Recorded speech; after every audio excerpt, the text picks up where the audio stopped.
Estamos de volta. No próximo bloco, vamos continuar conversando com a doutora Paula Manuelli, cirurgiã dentista, ortodontista e harmonista facial. Curta os nossos vídeos no YouTube, siga-nos no Instagram, inscreva-se no nosso canal e visite o nosso site istoemanaus.com.br e deixe lá o seu recado. Estamos de volta, hoje direto do Churrasco da Vida, que já tem uma costela de chão ali, ó, me esperando, tanto para mim quanto para a doutora Manuelli e também para o senhor Leonardo Azevedo, que é o esposo da doutora. Então, daqui a pouco eu engoli seco, porque a costela daqui, gente, é um negócio assim sensacional. E além, aqui ainda eles servem um hambúrguer que eu tenho assim como... É uma churrascaria, mas tem um hambúrguer diferenciado, porque tem um gosto diferente do pão, tem um gosto diferente da carne, eles trabalham com a carne Angus e aí fica maravilhoso. É uma coisa muito simples, mas tem um sabor inigualável. Então, gente, Churrasco da Vida, Rua Fortaleza 569, e tem o seu delivery para o almoço e jantar, 98455-5227. Nas redes sociais também você encontra muitas promoções do Churrasco da Vida. Rua Fortaleza 569, como eu já falei, na Vila Municipal, delivery 98455-5227. E olha, sem falar ainda num bosque maravilhoso que serve de estacionamento aqui, que você vem, sombra gostosa, você vê que a gente está num ambiente puro, não tem ar-condicionado, não tem nada, mas você está em contato com a natureza. E isso é mais importante de tudo, porque você tem aqui o frescor da noite, você tem o frescor da manhã, você vai ver os pássaros cantando, enfim, vale muito a pena você vir passar alguns momentos aqui. Hoje, com a honra e o prazer de estar com a doutora Paula Manuelli, ortodontista, harmonista facial, e tem o seu consultório na Psicomédia Odonto Clinical, Avenida Genebra, número 2, no Campos Elísio, telefone 99304-2659. Então, doutora, falávamos da higiene bucal da criança, do bebê, vamos evoluindo então agora, vamos já para a criança. Isso, vamos falar um pouquinho sobre a higiene bucal da criança. O que eu quero dar ênfase nessa fase? A criança, ela precisa de ajuda para escovar os dentes. Uma criança não sabe escovar os dentes sozinha. Ela está aprendendo a escrever o próprio nome, ela não tem essa habilidade tão formada. Então precisa de um responsável para auxiliar na escovação. Mas também ela precisa começar a fazer. O que eu quero dizer? Uma vez ao dia, ela precisa escovar os dentinhos. A partir dos 3, 4 anos, deixe ela tentar escovar os dentes. Ela vai escovar errado? Vai. Você vai escovar novamente esses dentes para ter certeza de que está tudo ok. Então, ela vai usar a escova, você vai colocar a pasta o creme dental na escova, metade de 1 grão, ou a partir dos 2 anos já pode ser 1 grão de arroz cru, ou seja, ainda continua pouquinho, vai colocar na escova e a criança vai higienizar. Esse pouquinho tem um porquê, doutora? Tem por conta da fluorose. A criança, normalmente, ela ingere a pasta de dente, então a gente não pode usar muito. E também para economizar, a gente não precisa de muita pasta de dente para escovar.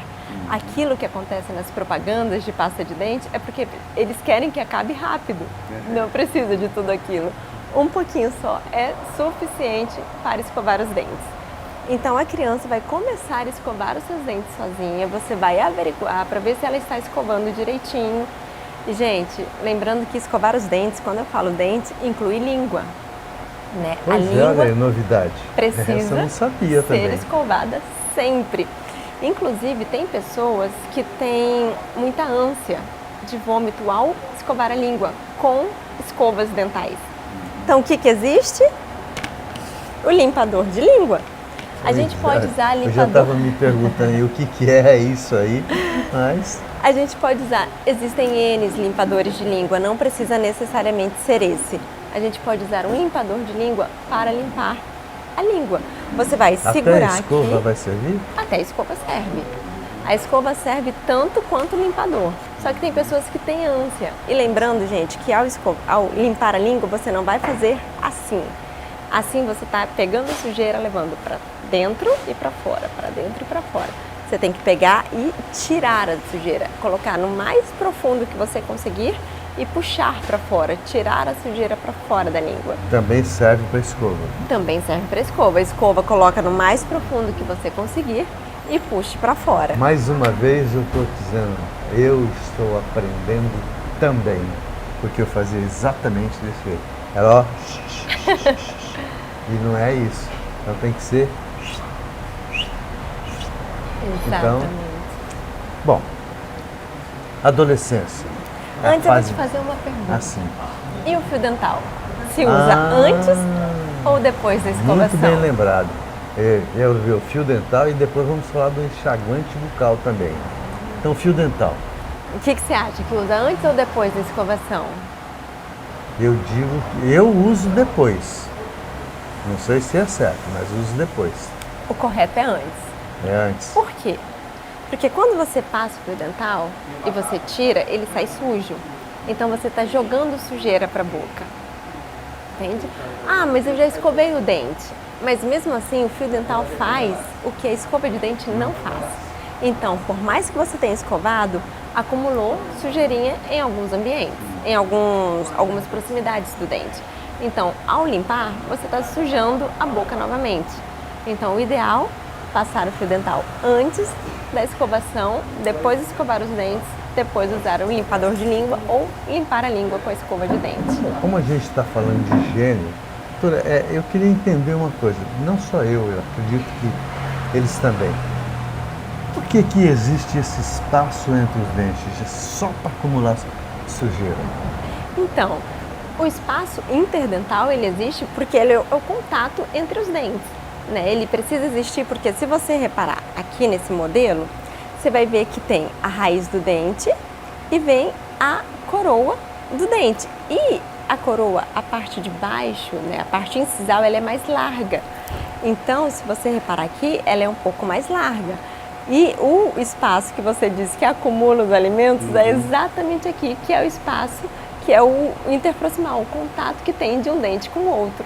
E infelizmente ele existe, que é pra gente usar o fio dental. Ele é muito necessário por isso?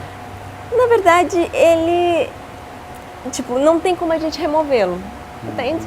Ele é do formato do dente, o dente tem esse formato para a gengiva se adequar nessa região, entendeu? É como se o osso estivesse protegendo a raiz do dente, segurando o dente naquela posição e a gengiva cobre um pouquinho aquela região. Então esse espaço interproximal, que não é para ser grande, quando ele é grande, ele é chamado de diastema, então a gente precisa remover com o uso do aparelho, mas quando ele é pequeno, ele é necessário para você conseguir fazer uma boa higienização bucal. Doutor, e aqueles casos que quando, por exemplo, ao uso do fio dental, se fere a gengiva, quando se passa o fio, ele escapa, pá, e fere a gengiva. Isso corre risco de se pegar uma bactéria, porque hoje está muito em moda. Você vai para um hospital, quando menos espera, você está com uma bactéria aí violenta. Então, isso corre risco também? Então, a gente precisa tomar bastante cuidado, né? Porque corre. Se você está com alguma ferida na boca, né? Se você se machucou, porque assim, passar o fio dental devagar e sangrou um pouquinho, a gente precisa descobrir o que é. Provavelmente é uma gengivite. Se você chegou ao ponto de se lesionar, de se machucar, entendeu? Você beija alguém que tem alguma outra bactéria ou algum outro vírus, sim, você pode pegar. Ai, meu Deus. É difícil, é complicado, porque a gente vive num mundo aí de tantas bactérias da vida e hoje, para você viver, você tem que ter uma gama muito grande, uma cautela muito grande, porque principalmente quando você entra na pior idade, como eu estou. Mas esse é outro capítulo. E é bom deixar claro que quem vê rostinho bonito não vê dente. Pois é. Né? Tem muita gente que está em carnaval, épocas festivas, beijando boquinhas, que acha que o cara é lindo, bonitinho, ou a mocinha é linda, bonitinha, e não sabe o que tem dentro da boca dela. Né? É uma troca de bactérias gigantescas. Então, doutora, vamos entrar num outro assunto. Ortodontia. O que é, para que é, quando se deve fazer? Então, a gente está entrando na área que eu mais gosto, né? Pois é, né? A ortodontia, ela cuida do, como é que eu posso dizer para você? Do ajuste dentário, né? Ela é, nós fazemos a mecânica para consertar, arrumar os dentes, né? Usando o termo mais popular. O que a gente faz? Tem muitos pacientes que vêm com a reclamação de estética, né? Ah, meu dente é torto, ah, meu dente é muito para cima ou muito para baixo, ou principalmente os caninos, que normalmente costumam nascer aqui em cima. E tem muitos pacientes que reclamam disso, né? Então, a ortodontia vem para alinhar e nivelar esses dentes. Quando, né? Então, a ortodontia, normalmente nós começamos quando tem todos os dentes permanentes na boca, ou quando tem, no caso de incisivos muito afastados ou muito tortos, que causa um bullying ou algum efeito na criança, a gente começa a utilizar ainda aos 10, 8, 10 anos. Entende? Depende de como está a raiz do dente, depende de uma análise radiográfica para ver se já pode utilizar esse aparelho. Mas a ortopedia, que também é o uso de aparelhos ortopédicos para a gente alinhar a arcada óssea, né? Não é mais dente, é osso, a maxila e mandíbula, a gente pode começar a partir de quando descobrirmos o problema. Tem crianças que têm mordida cruzada, que é o dente inferior sobrepondo o superior, como se ele estivesse atrapalhando, como se ele cobrisse o superior, o que é errado. O superior tem que ser um pouquinho mais para fora que o inferior. Tem a mordida cruzada anterior, que é quando o paciente, ao invés de ser assim como está mostrando o modelo, o inferior vem mais para dentro desse. Aqui o modelo, essa é a mordida correta. A mordida cruzada anterior é como se fosse assim. Esse aqui fosse o inferior, meio que para fora, e o superior mais para dentro. Então a gente tem que resolver isso o quanto antes, né? E aí não é só o aparelho ortodôntico. Antes disso a gente precisa usar o aparelho ortopédico. Bom, vamos fazer um outro intervalo comercial e ainda vamos falando sobre os aparelhos. Voltamos já.